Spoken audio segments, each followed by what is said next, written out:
Yeah, now you can share your slides if you have some presentation.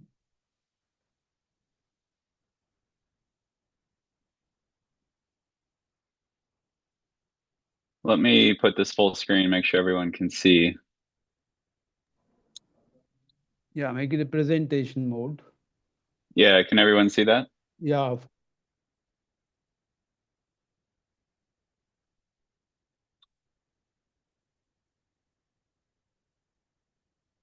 Perfect. So are we all set to start? yes, now it's all set.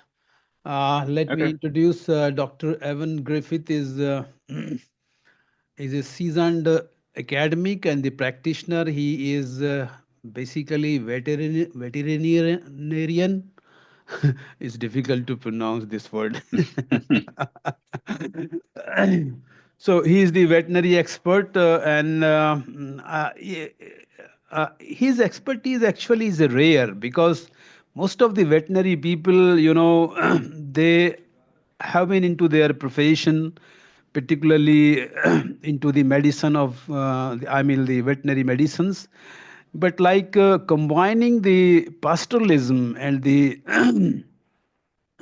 and the pastoralism and the rangelands into veterinary science is a unique mosaic, I believe.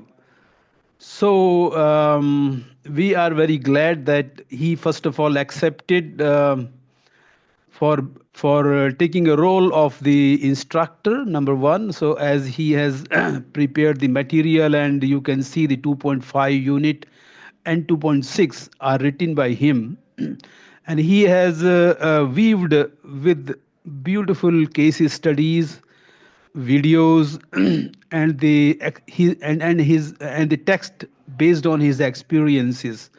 So we are very fortunate that having him among our team. So so today, as he is going to give this lecture on very exclusive topic, so we will be benefited from his first-hand experiences in the part of African countries, I guess. So thank you, Dr. Evan. You are welcome, and now forum is to you. Yeah, well, thanks very much for that introduction. And very happy to be here with everyone to engage in this course, but also on this pretty important and to me very interesting topic of Prosopis julifloris, which we're going to get into. And you already got a very nice introduction. Um, but basically, I'm a veterinarian. I have a master's in public health, master's in conservation medicine, and currently I'm a PhD candidate at Tufts University. So we would call it a One Health education if anyone is familiar with that terminology, and we'll get into that a little bit more. Let me see if I can advance the slides here. There we go. Yeah, so just to give you, kind of an overview, we're going to talk, as I mentioned, about Prosopis julifloris. First, we'll just start with a bit of the ecology of this plant. Talk about the sort of history of introduction to East Africa, and then we're going to zoom into to specifically northern Kenya. You'll probably notice a lot of my course material is specific to Turkana, and that's because that's where I work. So a lot of my experience and expertise come from that northwestern part of Kenya. And so we'll go into a bit of my own research actually and explore how Prosopis is impacting pastoral livelihoods. We'll talk briefly about some management strategies, and then I will give you my conclusions on this topic, and then I'm really looking forward to having engaging discussion afterwards, and looking forward to hear your own experiences. I'm sure some of you have dealt with this invasive plant issue in your own context. So just to give you a bit of an overview, Prosopis is the genus. There's about 45 species of Prosopis around the world, and we're going to be focused on Juliflora, but also Chilensis and Pallida are the most common species in East Africa. And according to the IUCN, Prosopis julifloris is among the top 100 most invasive plant species in the world. And so that's going to be our focus today. Prosopis is native to basically the Americas, so dryland areas of Mexico, South America, and the Caribbean. A little bit sort of about its ecology. It's a prolific pod producer. The seeds germinate and grow very fast when there's available water. One of the sort of big challenges, and we'll get into this, is that there's these huge thickets that develop, and when you try to cut the Prosopis down, if the stems are left, they grow rapidly. So it's really hard to get rid of. And one of the most sort of interesting aspects to me is that the roots can actually grow to a depth of 53 meters in search of water, which is quite deep, and obviously has some implications in terms of actually reducing the amount of water in the aquifer, just because of how deep those roots can go. So, sorry, let me just move this out of the way. Yeah, so in terms of the introduction to Africa, it was first reported in Senegal back in 1822. And then for our focus in East Africa, it was introduced to Ethiopia, Somalia, Sudan, and Kenya, basically in the 1970s and 80s. And basically, FAO NORAD, which was a development agency with the Norwegian government, was working with these national governments to introduce Prosopis. And the purpose of this, I think there's sort of two aspects. The first is what they thought it would do. And so basically this tree was introduced to sort of prevent desertification and soil erosion. And it was also seen as a benefit to provide firewood and livestock fodder because it was so well adapted to the arid environments. But just as important, and I think very relevant for this course, there were really severe droughts in East Africa in the 70s and 80s. And pastoralism was actually seen as detrimental to, rangeland. Basically, pastoralists were seen to cause rangeland degradation, which of course is a narrative that we see today as well. And so this tree was sort of introduced in that context of this can help stop the destructive pastoralists, basically. And so we sort of see that that history and that narrative continue today through the expansion of Prosopis. So it spreads really rapidly. There was one study, I think it was in a county in Kenya, where they saw a spread of 50 to 1,300 hectares a year. So once this tree gets established, it just takes off. And what you see is that it sort of grows really rapidly in these riparian habitats. So around lakes where there's floodplains, we'll talk about its expansion along rivers, even inland valley wetlands. And then, of course, the infrastructure in terms of water resources. So it grows around boreholes, canals, other irrigation structures. And as I mentioned a little bit previously when we were talking about its ecology, it really outcompetes and suppresses native species.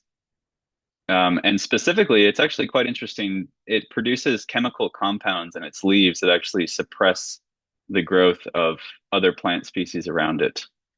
So that's an important way that it basically outcompetes the native and more slowly growing species like acacia. We also see that endozucrosis dispersal of seeds is really important. So all that means is that livestock eat it. And then, of course, livestock are moving. And so they're spreading the seeds, and the seeds sprout after they've been through the digestive tract. So another important aspect of dispersal is actually along livestock corridors, as you see the animals spreading the seeds around. And, if you're thinking about impacts of drought, one thing that we know is that we're seeing in some areas composition changing from, grazers like cattle to browsers who are a bit more resistant to drought. And so if you have more goats, you probably will have more spread of Prosopis seeds. So we're seeing that can have an impact on the spread.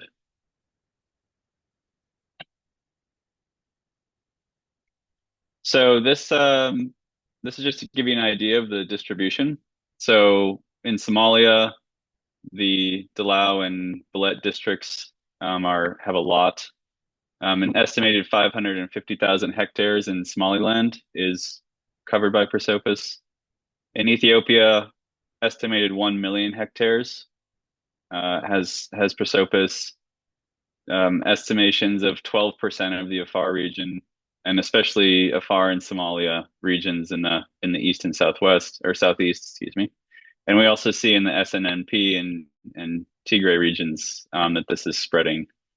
And then in Kenya, which is going to be our sort of focus today, we see 1.5 million hectares, especially in Baringo, Tana River, and of course Turkana. And so this map here is actually from a paper that that was looking at Prosopis habitat suitability, doing some modeling. And this is with a future climate scenario. So what you see is really the whole horn of Africa there. Somalia, obviously, the sort of south and east part of Ethiopia, and almost all of Kenya is suitable for Prosopis spread. So this just demonstrates that climate change is actually going to increase the spread of this plant.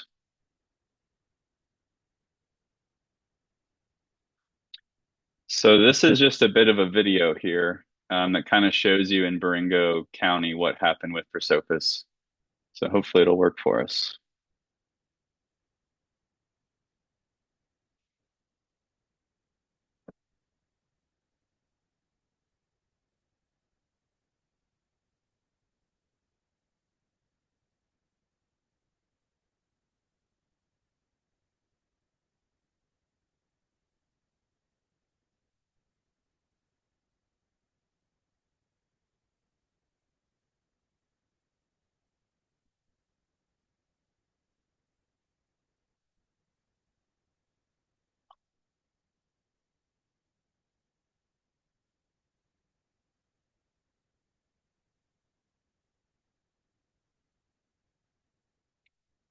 Let's see. Sorry, I'm trying to advance here. I'm not sure how to do that.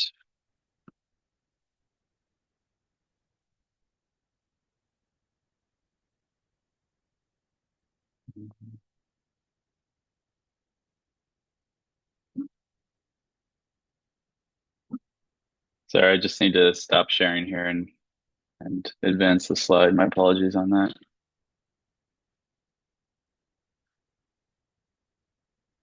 I don't know why it's not want to work.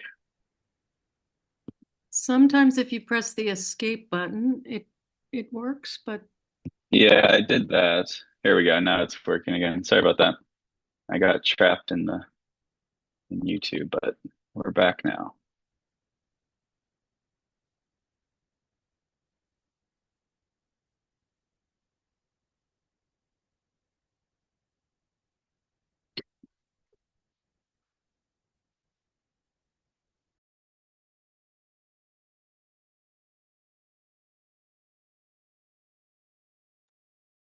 All right. Now, of course, my dogs are barking. The joys of Zoom. Anyway, so if we're looking at Baringo, for that example, we have Prosopis expanded from 882 hectares to basically almost 19,000. And over that time period from 1988 to 2016, we actually saw in the county an 86% decline in grasslands, 57% decline in irrigated croplands, and 37% decline in rain-fed croplands.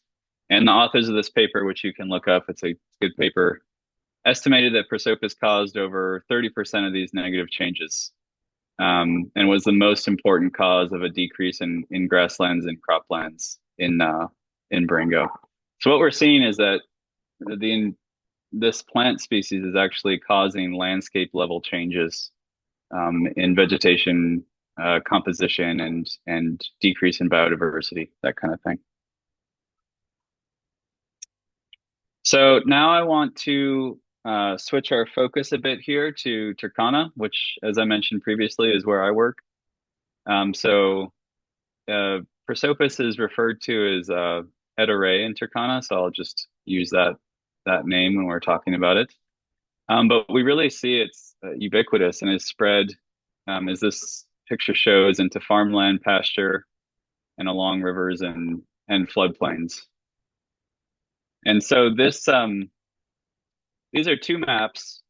This is basically a paper that modeled the spread of Prosopis in Turkana. So what you're looking at on the left side here is the red dots are where there was Prosopis, and the green is where there is not. And so basically they use this data with some other environmental variables to map the extent. And so if you look at this map on the right, this is again basically a habitat suitability map. And so in the sort of top left portion here, you see that the Tarak river basin is very, very suitable, where there's quite a bit already. And then you see along the Turkwell, which is sort of this streak in the middle, and the Cario rivers, which is sort of the southern part, you see that there's quite a bit there. So again, this just kind of shows along those seasonal rivers and even the permanent rivers, we see this plant really exploding in Turkana. So I don't have time to get too much into my One Health PhD research, but I want to give you a bit of an overview of what I'm doing. So basically, my PhD is sort of looking at One Health, which is the relationship between people, livestock, and the rangelands. And what I'm trying to do is to identify the relationships between these in Turkana, to understand how they're related, and to develop intervention and other policy solutions that can actually help to improve overall health and well-being. And in order to do that, you really have to understand how all these factors are working. So I'm going to sort of zoom in on Prosopis and give you a few of my results to show how all these things are connected. And so again, just for data collection, we had men and women focus groups. And then I did something called fuzzy cognitive mapping and grounded theory analysis. So I'm going to tell you a little bit about what fuzzy cognitive mapping is, because it helps to understand. So FCM is basically participatory systems mapping, and it combines community and expert perceptions. And so the two sort of questions that drove this data analysis were, what are the components of the One Health system in Turkana, and how are they related? And so if you look at this image here, this is basically a fuzzy cognitive map, and the sort of nodes or circles there, all the different components, right? So livestock health, human health.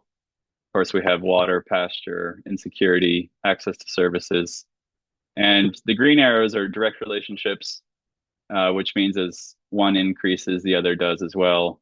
And then the red arrows are indirect or opposite. So as one increases, the other would decrease. So this is just an example to show you what some of these data look like. What you can't see in here, because I know the text's a little small, is Prosopis was one of the factors we were looking at in this system. And so what I've done here is I basically just filtered the map to just include Prosopis and its relationships here with some of the main or key components in Turkana. And so what we see is that, this is information that we got from community focus groups. So this is actually coming directly from G Turkana themselves in terms of what the impacts are. And so we see that there's decreased water and pasture availability, and even decreased access to water and pasture. And then there's some direct impacts on human and livestock health. And so for livestock health, what we actually learned from our interviews and what we know from the literature is that if you eat too much Edaray leaves, for goats especially, they can become toxic. So they have toxic effects at high levels. And with the seed pods, they have a really high sugar content. And so what we heard in our focus groups was that the goat's teeth would rot out and they would die because they couldn't eat anymore. So that's a pretty obvious negative impact there. And with human health, we also talked about this. Let me go to my next slide. Actually, I have some quotes that I want to share with you. Yeah, so these are quotes from the different focus groups.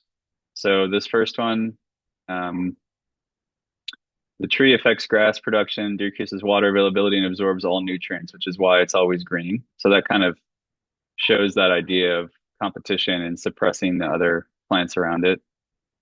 This was from a focus group near Nanam. And the participant said, the goat's teeth rot and fall out. It finishes the water. It suffocates other trees. You know, the thickets play a large role in terms of actually accessing the water. So this quote is, you know, sometimes it encloses the paths to the water points because it grows along the riverbanks too, and also it blocks the grasses when the animals are feeding. So it's actually even hard to even get to the water or get to the pasture because these thickets are so impenetrable. And then this is talking more about the sort of direct health impacts to people. So this woman was saying, if by any chance you have been stung by a thorn, it forms a swelling in the area. These swelling, we pierce to remove the fluid, but it might become acute and you will need to see the doctor. So with the thorns, they can harm people and also they can injure animals. So this is just some examples of how EDARA actually, you know, decreases the water availability, but also limits access to water and pasture, and also has sort of direct health impacts on the livestock and the people.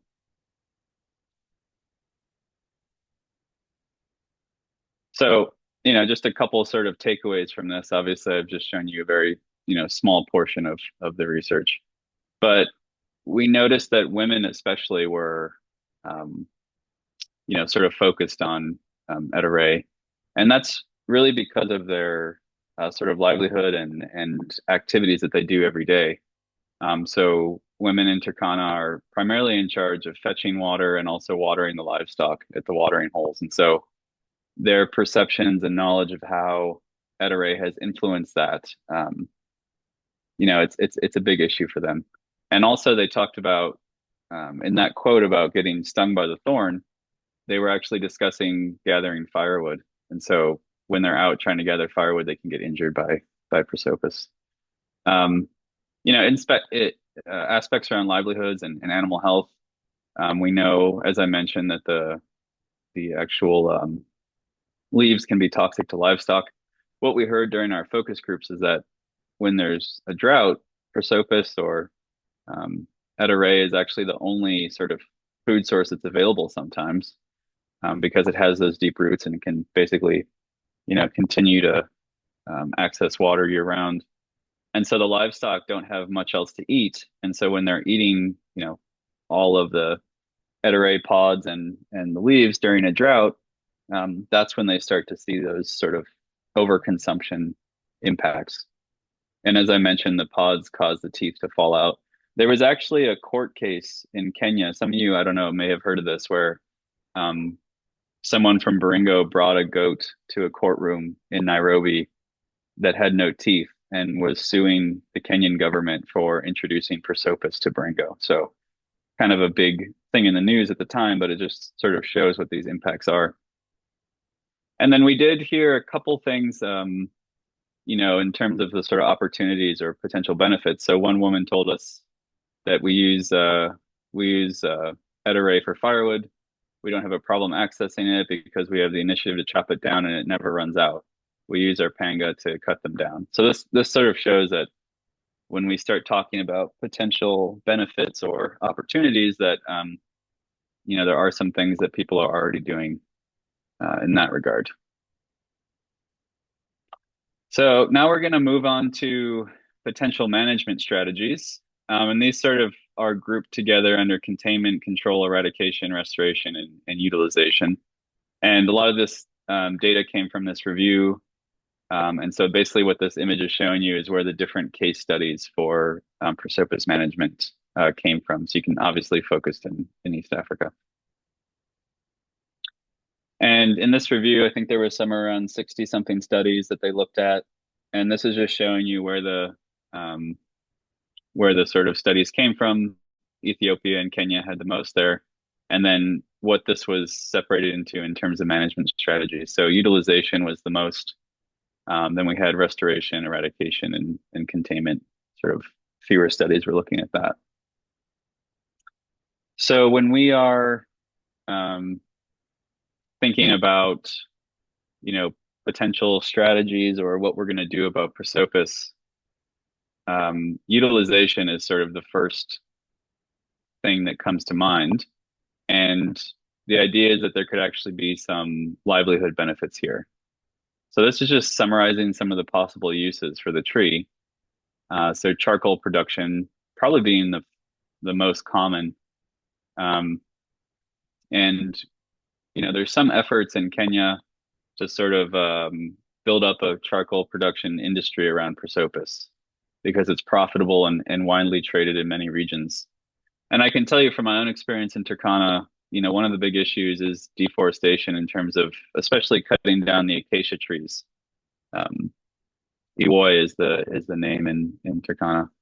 And so these are sort of the native slow-going trees. They're very dense. They're good for firewood and charcoal. And there's even demand in the urban areas in Kenya, even in Nairobi or Eldoret, for these native trees in the dryland areas because of how well they burn. And so, the idea here is that Prosopis could sort of offset some of the negative impacts of cutting down those acacia trees.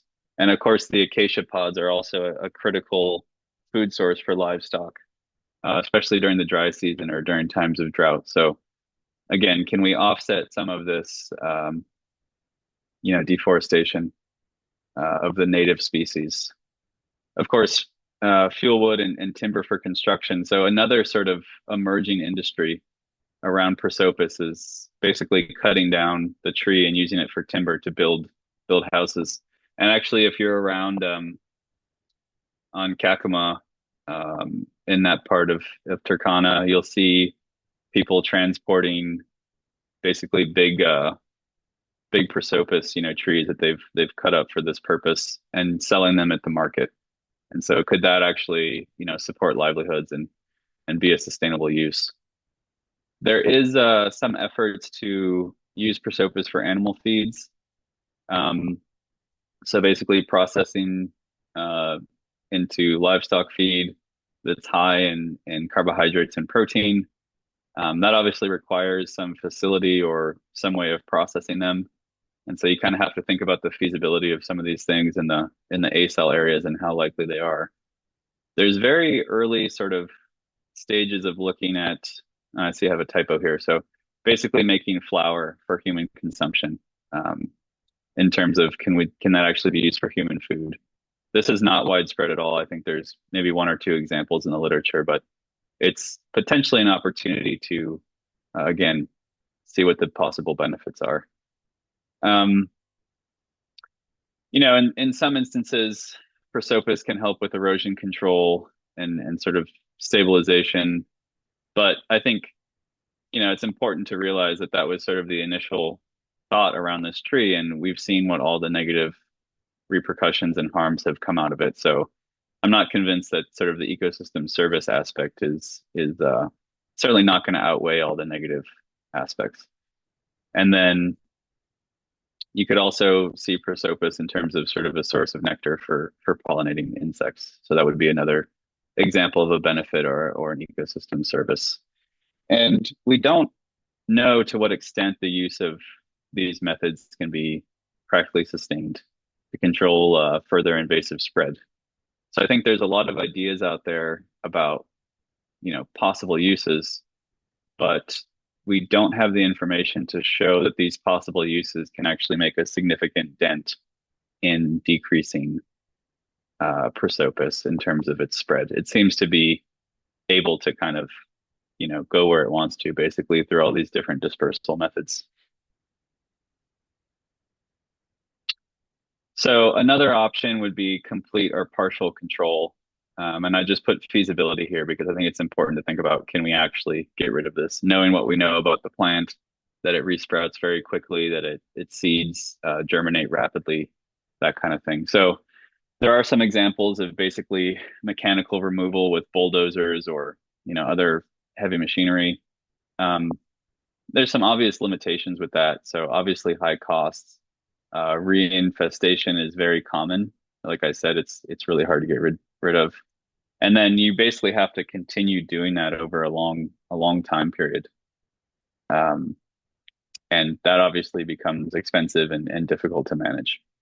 So there are some chemical methods of control. Glyphosate, which is a chemical herbicide. It has been used in Australia, to my knowledge, in some sort of limited applications. But there are challenges with it as well in terms of it's expensive. It's ineffective for old stands. So if you have an established Prosopis stand, you're not going to really be able to control that. It's really better for the sort of new shoots and the new plants. And then again, sort of its widespread use in East Africa in the ASAL context, it's impractical. Again, the biological control, there is an idea of the Vipi moth, which is, I believe, sort of undergoing a field trial in Kenya at the moment.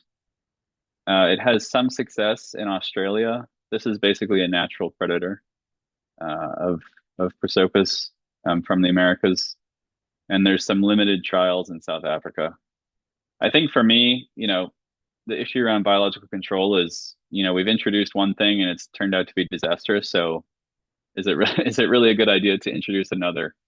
Knowing what we know about our history of introducing these agents around the world.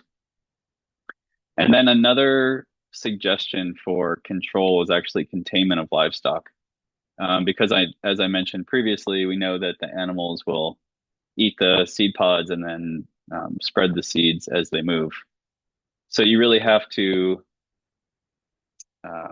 either fence the infested area, so basically restrict any animals from accessing the Prosopis, or just try to restrict animal movement in general. And I think, all of us in this course who have know something about pastoralists sees the real detrimental aspects of this. I mean, the whole idea around pastoralism, right, is mobility and migration and taking advantage of the resources that are there.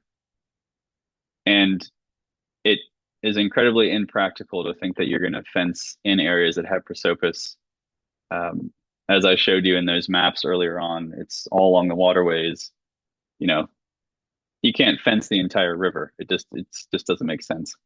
And we'd also would see that seed dispersal happens by other routes. It's not just the livestock. So even just seeds floating down the waterways, birds and mammals and wildlife can also spread them. So this is not a very feasible option in ASALs. There's another sort of component of this, which is restoration. And so I sort of focused on the pasture aspect of this. You could also restore to cropland. So the idea here is that you're removing Prosopis from pasture and you're reseeding with fast growing and ideally native pasture species. And so the idea is that you can, remove the invasive plant and then reseed and promote the sort of regrowth of useful pasture grasses, that kind of thing. So obviously some challenges with this, you have to continue to control the Prosopis regrowth for a long time. I think when I think about this, a lot of those riparian habitats around the rivers is actually where the trees grow. And so can you reseed with native trees? There's some big efforts in Turkana around this with the acacia.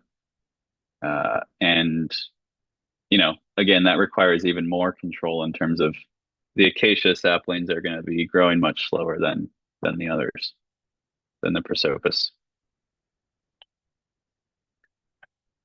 So just to wrap up here so that we can get into our conversation.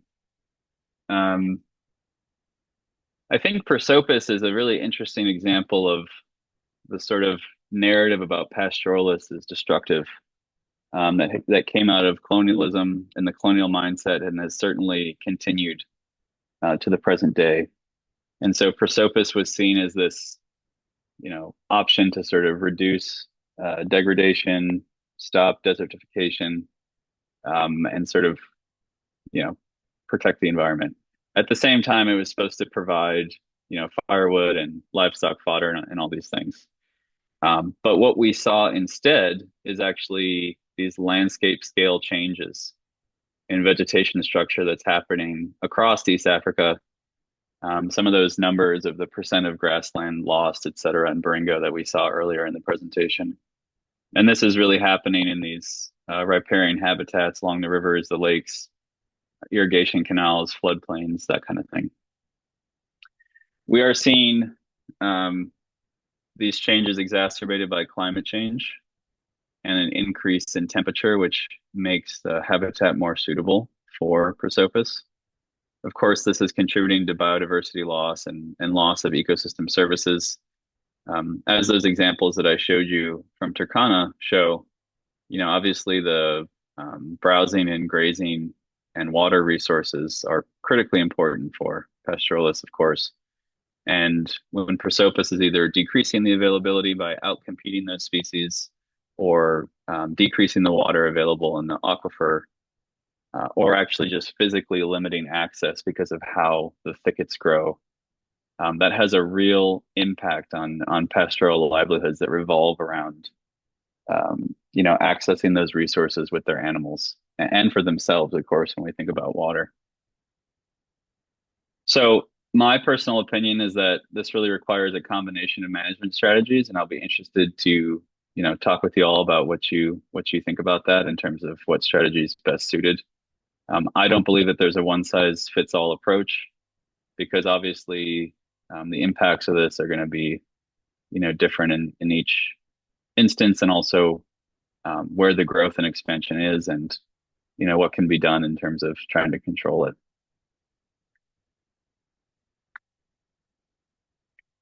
So I gave you just a really brief example of fuzzy cognitive mapping. And our research really shows that Prosopis is connected to many, many aspects of the health and socio-ecological system in Turkana. Obviously, the livestock and human health directly. And we also, as I explained earlier, when there's drought, when there's less of the other resources available, Prosopis is sort of the only option. And so we see how that is contributing, and of course, also to the livelihood aspects of pastoralists themselves.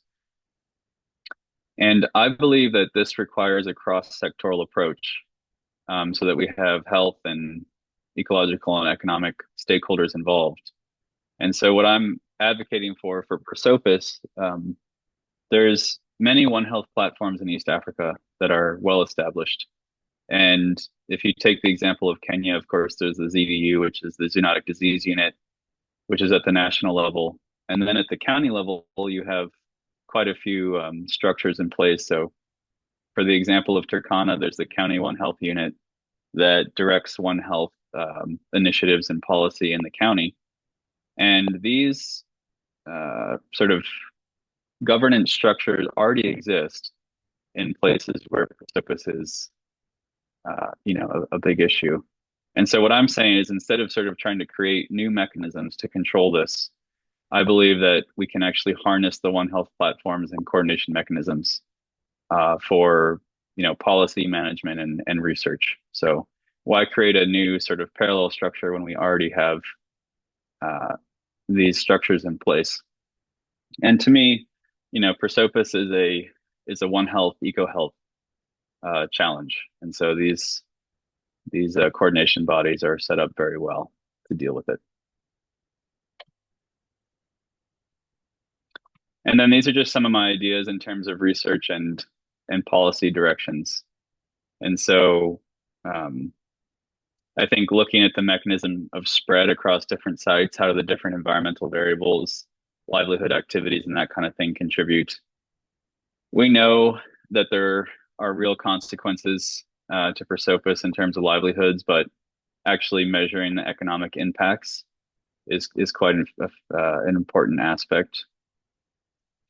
Also, again, the sort of money talks aspect here. So if we're going to try these different control strategies, what's the most cost effective, right? To see in different contexts how we can actually tackle this.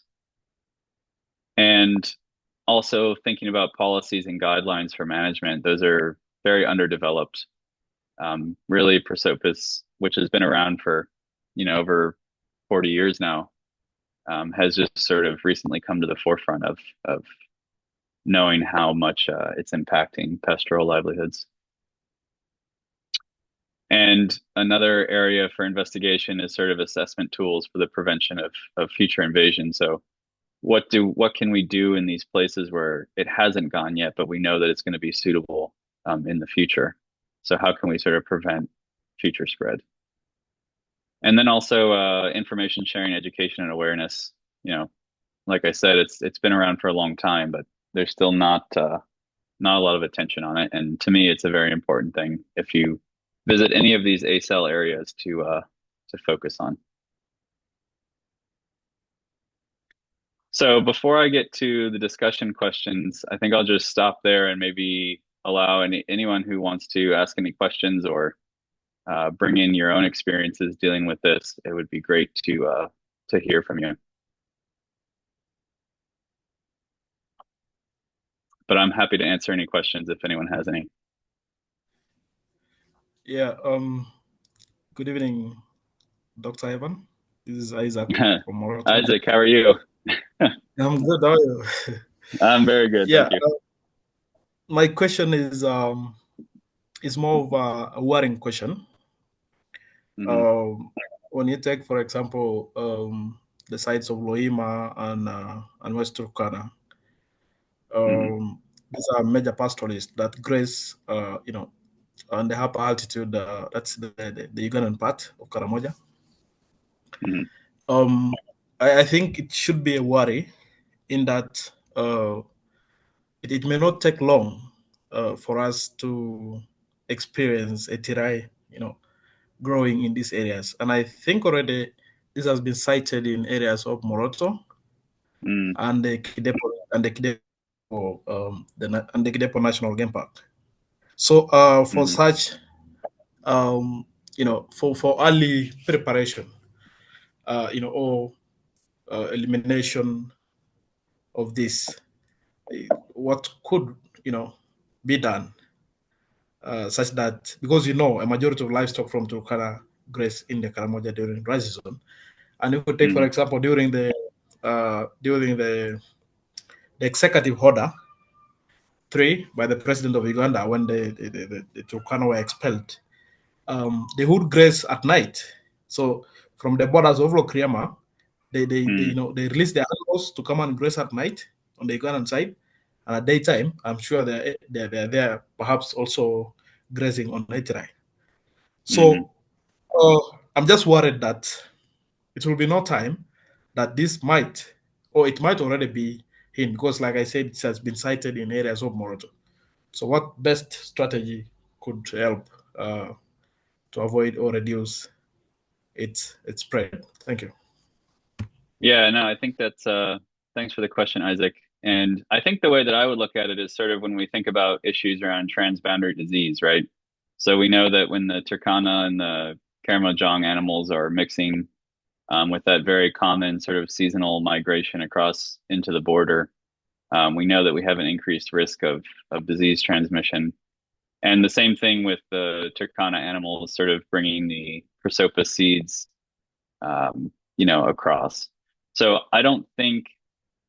I guess the way that I would look at it is not that we need to stop the Turkana animals from going into Uganda, because I think, obviously that's been a long-standing sort of migratory pattern and also a necessity, to access those dry season grazing resources. And I'm sure, Isaac, we could have a long conversation about the peace accord and the sort of, national relationship between Kenya and Uganda and how it's sort of characterized by that interaction. But I think what's more important is to actually use traditional knowledge and even the herders on the ground to sort of see where the Prosopis is, because I'm sure that and Isaac, you may have more knowledge of this, but obviously the Turkana know what it is, and I'm sure the Karamojong and G and other groups there probably see this tree that they don't recognize or probably already know what it is from talking to the Turkana, right? So I would say the first thing is to identify where it is, and I could see some participatory mapping or other sort of community engagement type research as really effective of this is where it is. And then the strategy would be to try to remove those saplings before they get well established, because once you get these huge thickets of Prosopis, it's almost impossible to get rid of without a bulldozer or something else. So I think it's really important to identify kind of early where those saplings or sort of where the trees are. And then, when they're that size, obviously it's a lot easier to remove by hand or, sort of shovels, that kind of thing, as opposed to, some big machinery that's needed to take out the whole thicket. So I do see it as an opportunity, since we know that it's likely coming across the border. Obviously it's suitable habitat as well, since it's right there in Kenya across the border. So I think, finding it early and then doing what you can to remove the small stuff and using that the herder's knowledge and experience to help you do that, right? Just like you would use their knowledge and experience to find a disease outbreak or something like that. I think the other area of that is could there be some economic incentives, right? So a benefit of, paying the Karamojong to remove Prosopis. Again, that would have to be a local or national incentive or through an NGO or something. But if we can sort of have a win-win situation, that's the best, right?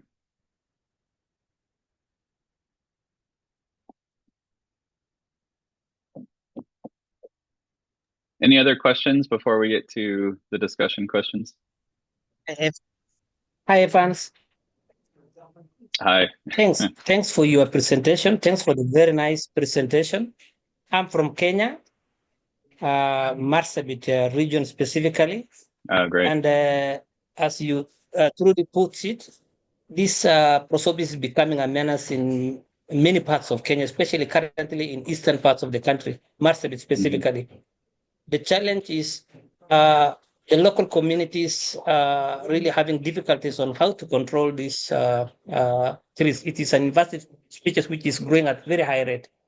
And in major towns specifically, I don't know whether you have been in parts of Marsabit. There's a place called Logologo along the Marsabit main town. And then we also have a place called Ngurunit. In those areas, it has already overtaken even plots. People are now moving away from their plots. And they are trying to look for donors even to support them, to move them, to cut them down. But the difficult part of this thing, tree, is that even if you cut it down, it will start growing again. And it has really overtaken the plots. Why is chemical method inefficient or ineffective in Kenya specifically? Is it because it's expensive? Because I know the poor people may not afford it, or there are other reasons behind it. And in terms of charcoal production and livestock feed, it is a skill that many people, specifically some communities in Marsabit, it is taboo to prepare or to prepare charcoals. It is cultural, it's not right. They associate it with poverty. If you burn trees, it's a sign of poverty and they will not accept it. That is what happened in Marsabit in parts of Kenya, in this part of the country. So telling them to produce charcoal maybe is not an option for them because it is a taboo to them.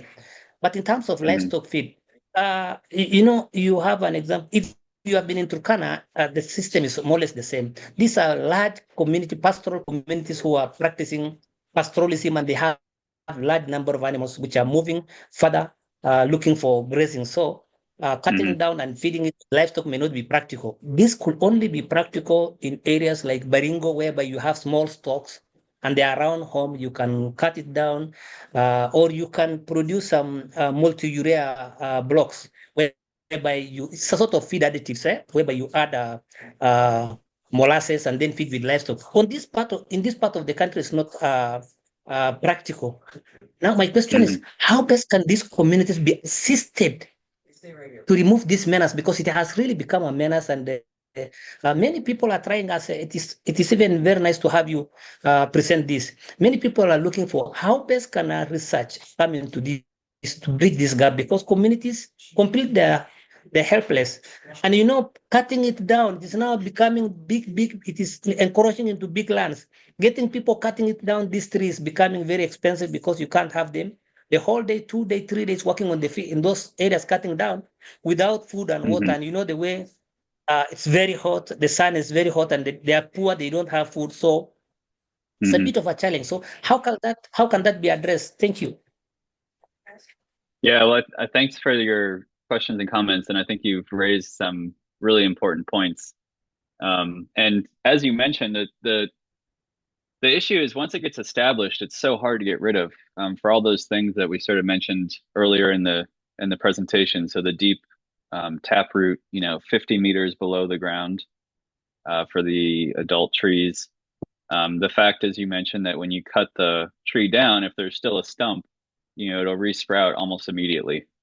And so what you really have to do is to actually remove the entire, tree, root, everything in the system, which, as you mentioned, is, almost impossible to do. It's very difficult. I think everything that you raised in terms of, it's expensive, and also, I didn't focus too much on it here, but in terms of the crops, you'll see the same thing as you were describing in Marsabit along these rivers. The Carrio, the Turkwell, these are traditional sorghum raising areas in Turkana, and so same thing. There's irrigation schemes. You're along the river. The Prosopis has basically overwhelmed the crop plots. Even beyond the even beyond in those river areas. So yeah, it's a tough issue, and I think that's why I'm happy that we're discussing it today.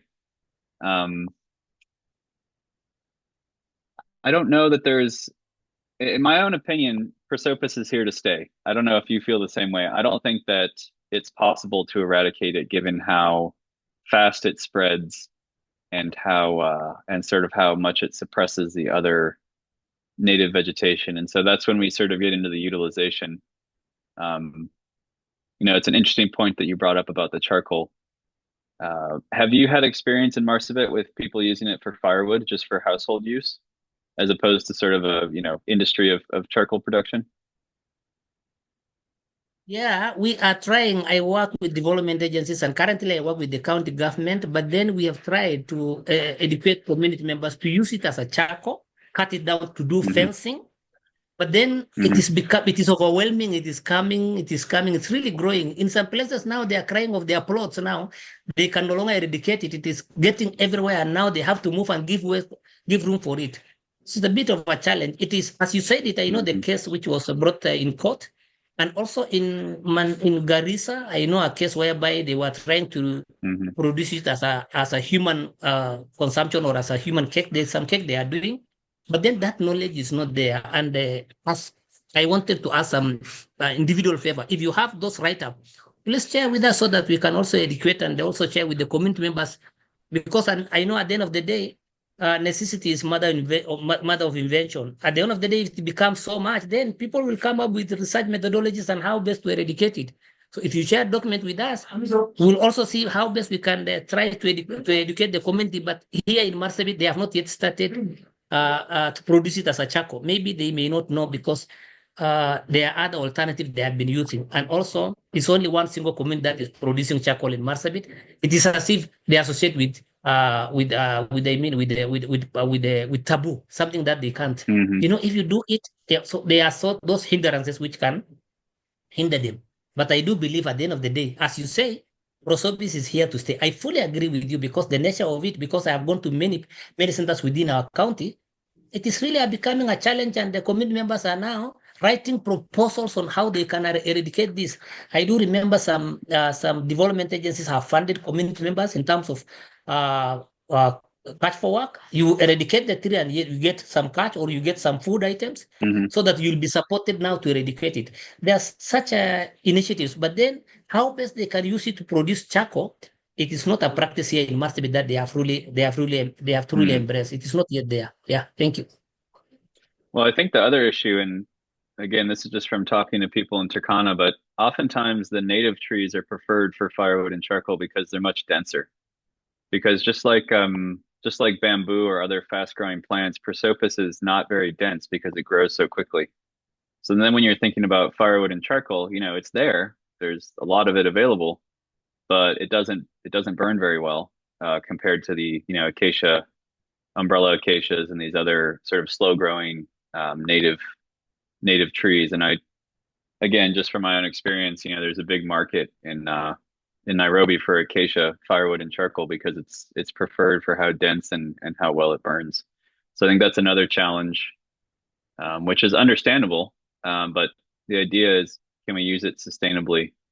Like you said, work for cash or work for food, and clearing it out of those plots so we can actually have the agricultural production. But it requires a lot of labor, and it requires sort of um, constant intervention, because the second you stop or slow down is the second that Prosopis comes roaring back. Is there any other question from the group before I ask sort of a general discussion question that we can all respond to if we'd like? Yes, sir. I would like to ask a question. Yep. Yeah, good afternoon, sir. I firstly wanted to appreciate the beautiful and informative presentation that you shared. And I wanted to discuss something regarding the biocontrol method of Prosopis. Now, Hmm. the control measure of an invasive species would definitely require integrated methods. But an interesting method that you mentioned previously, which was used in Kenya, was the introduction of the AVP moth. Hmm. But I think that this method is not very effective because AVP moth because the AVP moth is not an invasive moth, in fact. So the introduction of the AVP moth would not, it would not be very effective. The AVP moth, if it is introduced, the reproduction rate of Prosopis would be much higher than the AVP moth, and its growth would not be Hmm. controlled effectively. It would not be efficient enough to. It would not effectively control the growth of a Prosopis. So how did Kenya implement this method? How effective was this model? And this is the first question. And secondly, I wanted to ask that regarding the thickets of how effective can burning of thickets be as a control method for Prosopis? Because in India, there are several other invasive species. For example, there's Lantana camara and Erzurum carvinscanus. So it destroys the walls of houses wherever the Lantana camara, wherever the Erzurum carvinscanus is basically. So it causes a lot of economic destruction. So what the government has done recently, they have started burning the thickets, and this has been a very efficient method. So can this method be effective? What do you think? Can it be effective in economically poorer regions? Yeah, thanks for the question. So my understanding is that there has been some attempts for slashing and burning, but it only works for very young Prosopis plants. So I think the reason behind that is that because of how extensive the root system is, you can burn the biomass that's on top of the soil, but burning is not necessarily going to get rid of the underground biomass. And so Prosopis, as we know, is incredible at resprouting and sort of, you know, propagating even if you cut it off at the ground level. So my understanding is if the plant is young enough and there's not as much of that underground biomass, I think, the burning is a possibility. Um, but when you have the older plants that are more well established, you're likely just going to get pretty rapid regrowth. Now, if you can at least clear the thicket with the burning and then maybe try to, as we talked about, reseed or, do other sort of regeneration strategies. I think it's worth looking into. And this kind of goes to your point about the moth as well as, and I don't know exactly how effective that's been. So that's something that for me and, for all of us to look up. I don't believe it's been in wide practice in Kenya. I think it's been more of like a pilot. And I have not looked at the research or the data to, figure out how well it worked. But I take your point of the sort of, reproduction of the tree versus the moth. I think it's a very good point. So you're not necessarily going to be able to sort of match those growth rates. But this sort of goes to the research question point, which is, there's a lot of sort of opportunities or things that we can try, but there hasn't been a great, in terms of research, how really effective are these methods compared to each other?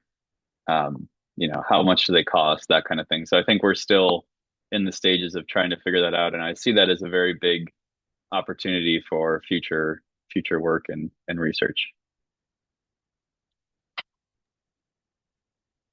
I have a but I have a yes. question. Yeah.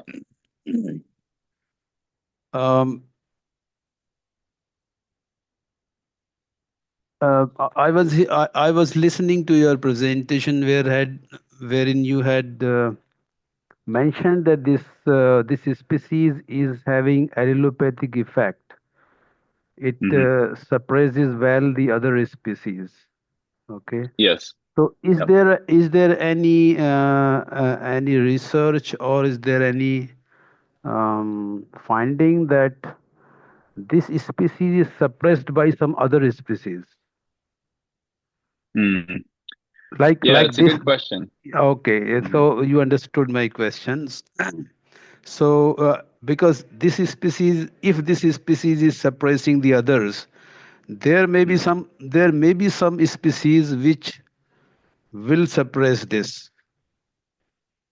So I would have to assume in South America and Mexico, there's probably direct competitors with it, right? I'd have to look that up.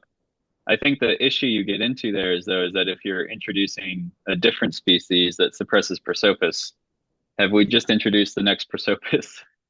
So that's again sort of the challenge, right, of the biological control is every time you introduce a new species like that, I think you run the risk. So definitely an area worth looking into, though, in terms of could there be, potential applications.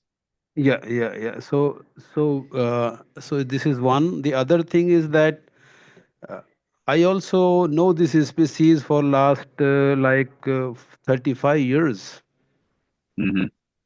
So right in 1990, I heard this species when one of my teachers was is studying the immunological effects of this particular, like allergic effect of the flowers or the pollen grains coming out from the flowers of this particular species. So I know about it, and then my first encounter with this species was in 2014, 15, around that time, when I saw the pastoralist people struggling with this particular plant, which used to take over a huge size of the area, growing in the semi-arid areas, again in India, western part of India. So they had also been struggling, but struggling with this, and were clearing these plants mechanically, particularly. So mechanical, I think, is the one where you have also suggested. But of course, you are already discussing this very costly, and everybody knows it is very costly. And also, it's not a complete eradication of the problem because the plant regenerates. So it's fine. It's clear and loud and clear, and we understand the issue. But I think biological control can come out with some solution, as our friend is discussing. So like you have suggested couple of things, but they are not effective, of course, but it's a continuous course of continuous journey of investigations and some solutions. So, well, I think Mhm. if not this problem, there may be some other problems will arise. If this goes, then some other plant may come like Mm. this. Okay. Yeah. So we take other questions from other friends. Otherwise, we will conclude the session. Okay. I have a question. Please. Hello, Evan. Thank you so much for all of this. Yeah, nice to meet you. Nice to meet you too. This all came originally from Mexico and South America and the Caribbean, as Mhm. you had mentioned. Has there been any cross research done with that region of the world, so that it could be a collaborative space of trying to get to deal with this? I mean, I guess they're dealing with it too. So I'm Yeah, curious. so yeah, no, it's a great I love the idea, this sort of cross knowledge approach there. My understanding of mesquite, as it's known in Mexico and the Americas, is that it's not an invasive and it's actually at risk of extinction because Oh, it's used for barbecue. You've probably had mesquite barbecue, which is from this plant, because the way it cooks with the smoke makes it taste better or something. So I think the difference is that there's native or natural competitors with this species in those areas. And again, I am certainly not an expert in Prosopis and in its native habitat, but my understanding is that it does not have this sort of invasive tendency where it's from. It's the lack of competitors and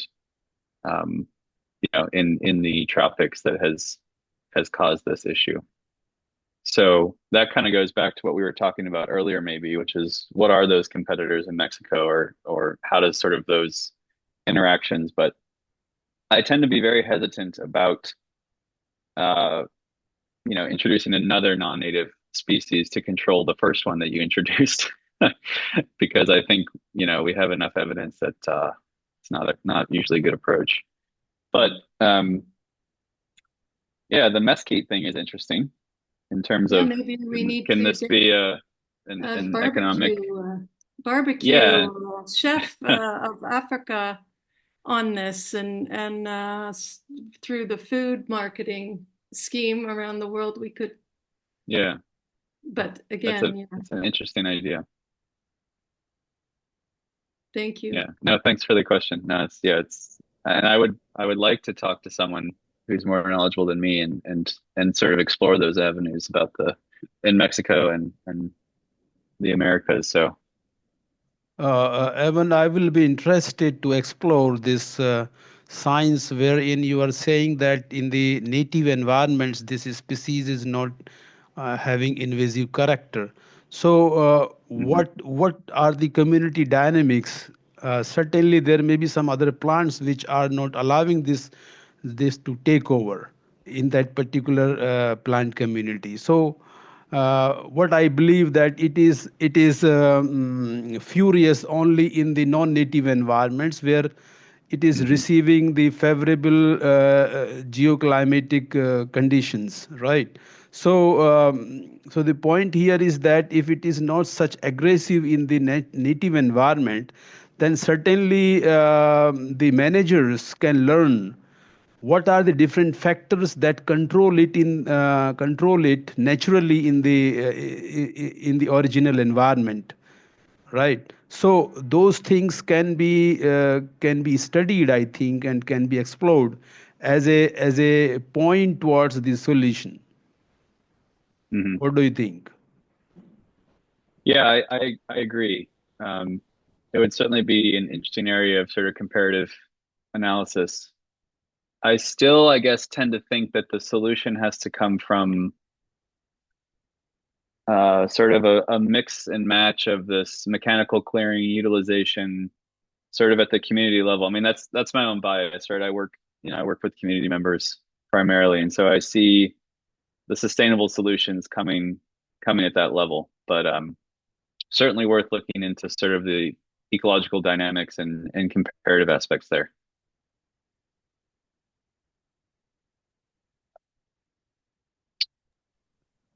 Okay, thank you, friends. We will close this session today. Okay, and now,